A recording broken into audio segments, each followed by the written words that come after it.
This is a tutorial on polar coordinates. Usually, when we describe a location or a point, we use rectangular coordinates or XY coordinates. Point A here has a distance from the x-axis, and we call this distance y. Point A also has a distance from the y-axis, and we call this distance x. Knowing these two distances, we can find the location of any point we want. We just assign it an x and y coordinate. Here, point A has the coordinates 4, 3. Well, polar coordinates are kind of like rectangular coordinates. We use them to find the location of something. Now, normally when we have a rectangular coordinate system, we have our two axes, and then we have our origin here in the center where they intersect at the point 0, 0. Well, with polar coordinates, we have the same point, but we call it the pole. And then we only have one axis that goes off in a direction from the pole, kind of like the x-axis. We call that the polar axis. Now, if we have point A, when we measure the location of point A, we measure the total distance from point A to the pole. We measure this distance, and we call this distance R. Now, there are many points that can have the same R distance as point A does. So we don't just measure R, we also measure this angle, theta. Theta is the angle from our polar axis to this imaginary line I've drawn that gives us our distance R. This angle here is theta. This distance R for this point is 5, and this theta is about 37 degrees. So now A has the point 5, 37 degrees.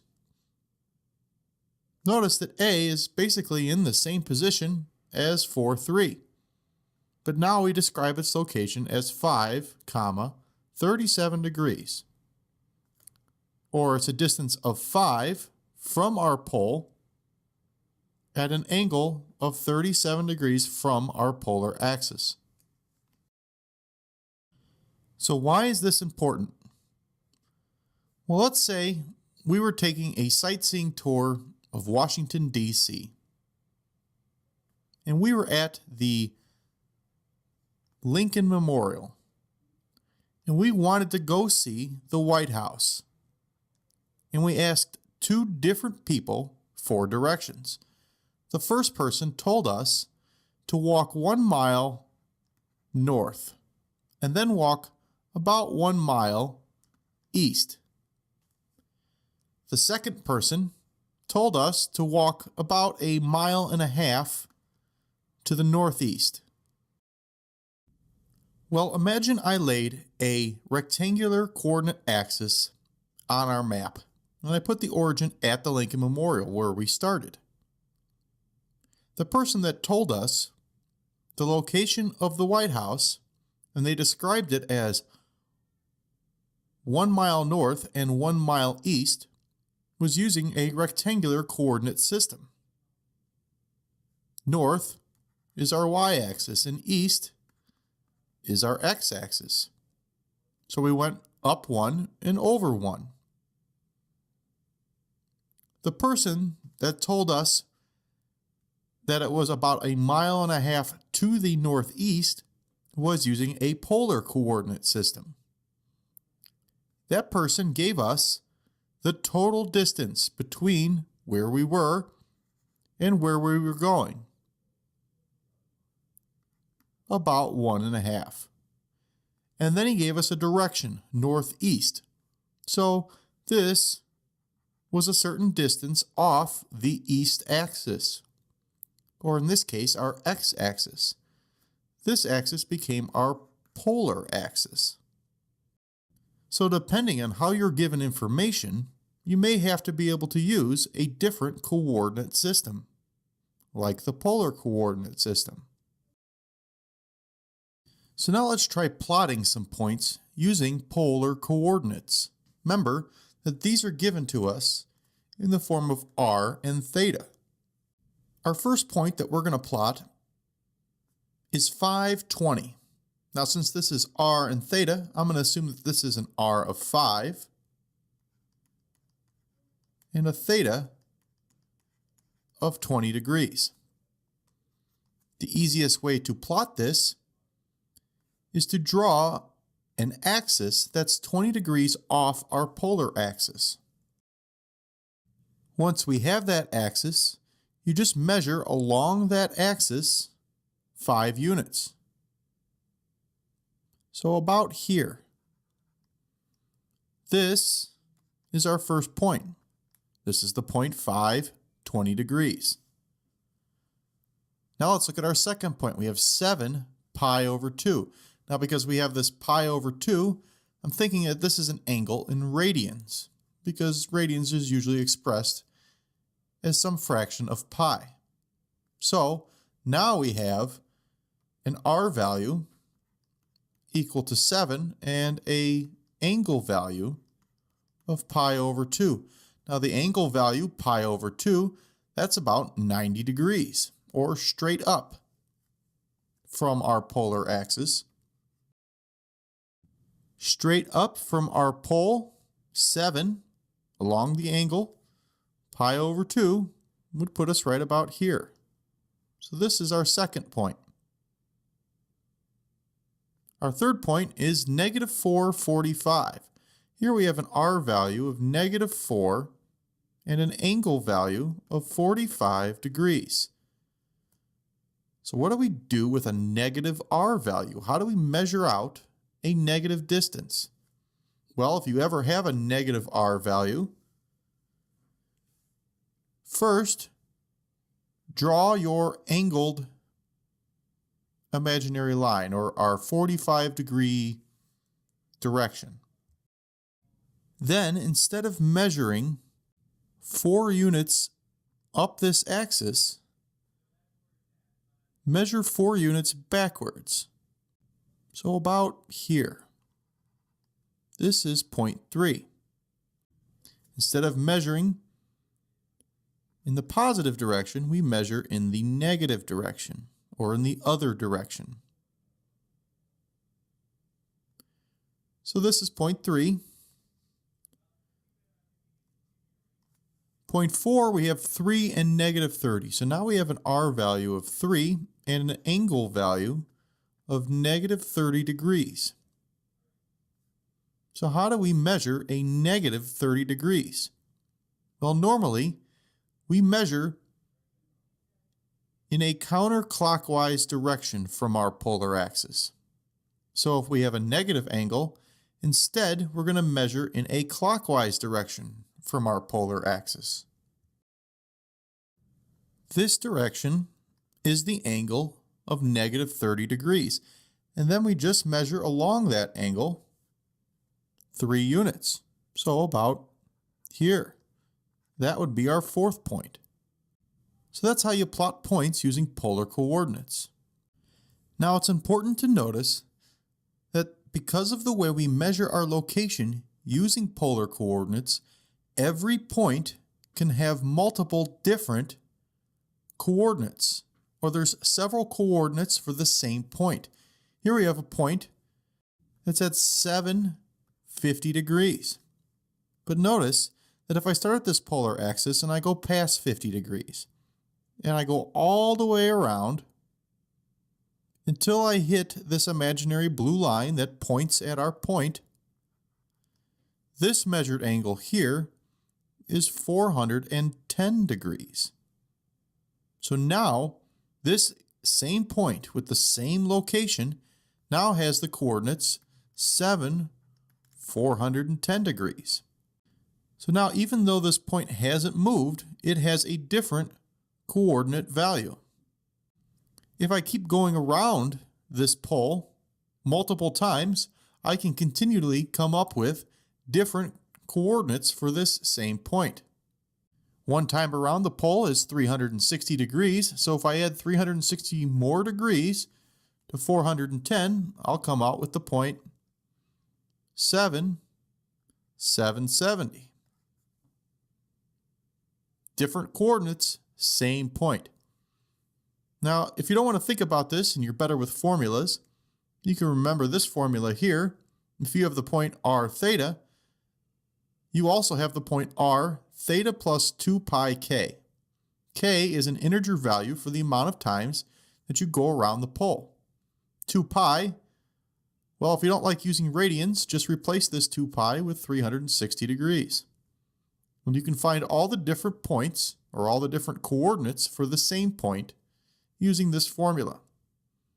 Now imagine that I took this imaginary blue line that points at our point and I extended it in the other direction. And then I measured the angle from my polar axis all the way around until I hit this extended blue line.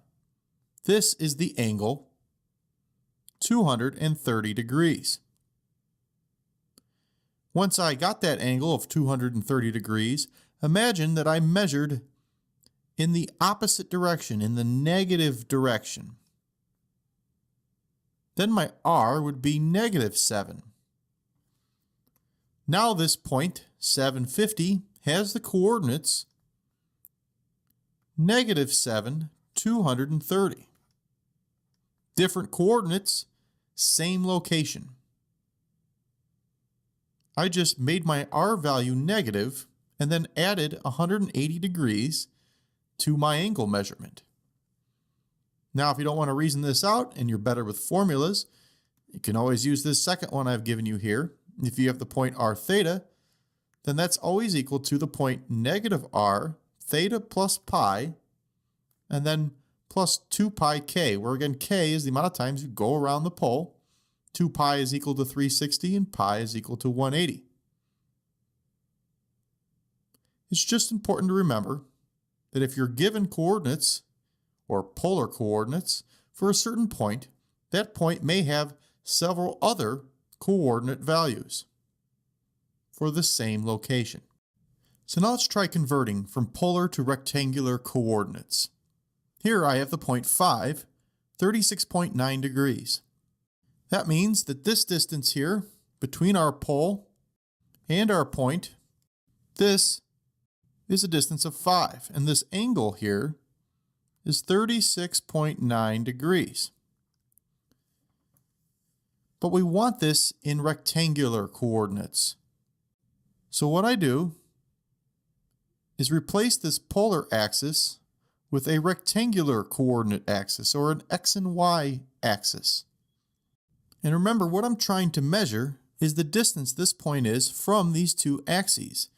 So what I need is this distance, which we call y, and this distance, which we call x. Well, these distances, if you draw them in, create a triangle. So we can use trigonometry to find the length of these sides. Remember that sine is equal to the opposite over the hypotenuse. Well, in this case, I have my hypotenuse value. H is equal to 5, because this is a right triangle. And I also have my theta value. This is equal to 36.9. If I plug this in, I'll have the sine of 36.9 is equal to the opposite side, which is y, over our hypotenuse, which is 5. So y is equal to 5 times the sine of 36.9. Notice here, y is equal to 5, which is our r value, times the sine of 36.9, which is our theta value from our polar coordinate system. Same thing for our x value. The cosine of our angle is equal to the adjacent over the hypotenuse. Our adjacent side of this triangle is x. Our angle is still 36.9 and our hypotenuse is still 5. So the cosine of theta is equal to x over 5, where this is 36.9. So x is equal to 5 cosine 36.9. So if you ever want to convert from polar to rectangular coordinates, you can draw your triangle and logically figure it out. Or if you want, you can memorize these two formulas I've given you. X is always equal to r times the cosine of theta. Y is always equal to r times the sine of theta. So that's how you go from polar to rectangular coordinates. So now let's try going from rectangular to polar coordinates. Here we have the point 6.4 and 7.6. Our x value is 6.4 and our y value is 7.6. That means that this distance here is 7.6 and this distance here is 6.4. Now remember, polar coordinates are in r and theta. R is that distance and theta is this angle. Again, this is a right triangle, so if I want to find r, well then I can use the distance formula, or I can use this formula right here. A and B are the sides of our triangle and C is the distance of our hypotenuse. So 6.4 squared plus 7.6 squared is equal to r squared. If you do this math, you're going to find r is approximately 10. If you want to find this angle, theta, well again you can use trigonometry.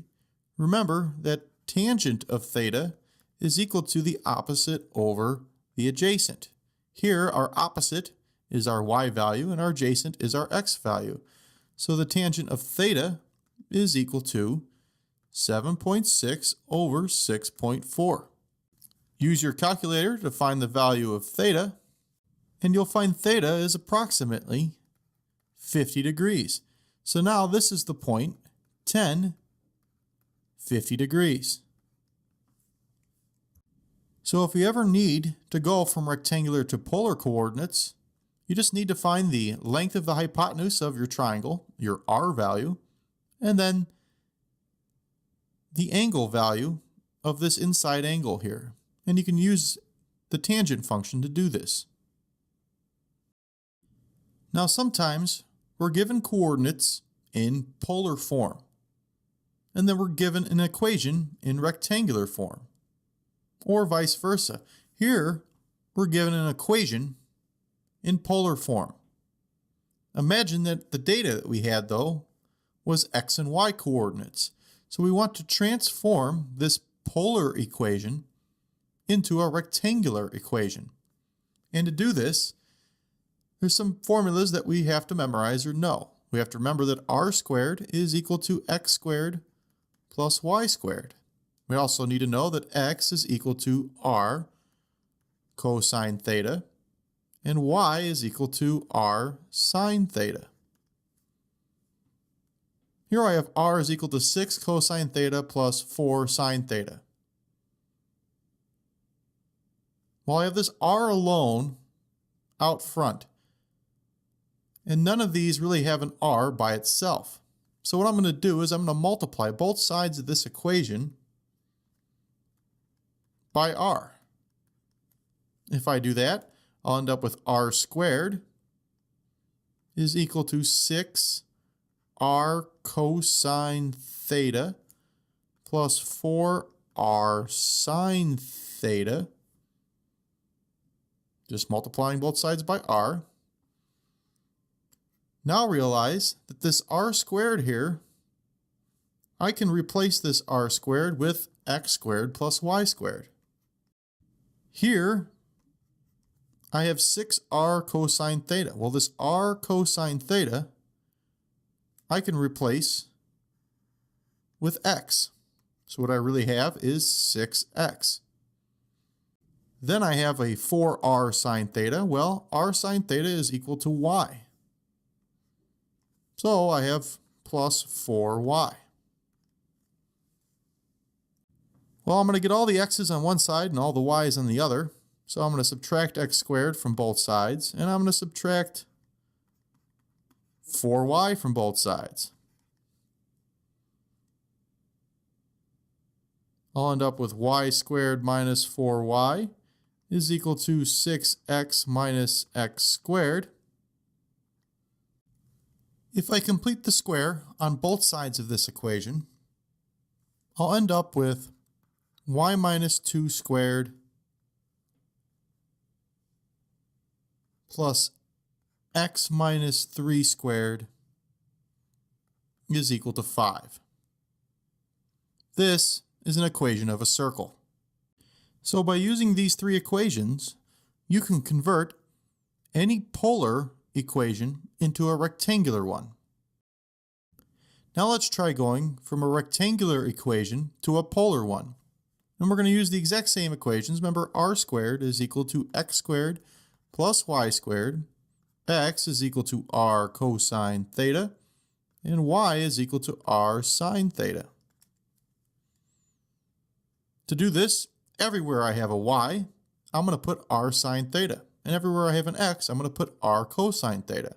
So I'm going to have r cosine theta minus 2 times r cosine theta plus 6.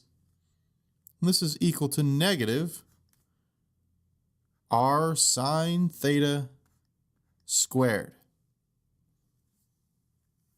Now, r cosine theta times r cosine theta, if I FOIL these two out, is r squared cosine squared theta. Negative 2 times r cosine theta is minus 2r cosine theta. 6 times r cosine theta would be plus 6r cosine theta. And then negative 2 times 6 is negative 12, and this is equal to a negative r squared sine squared theta.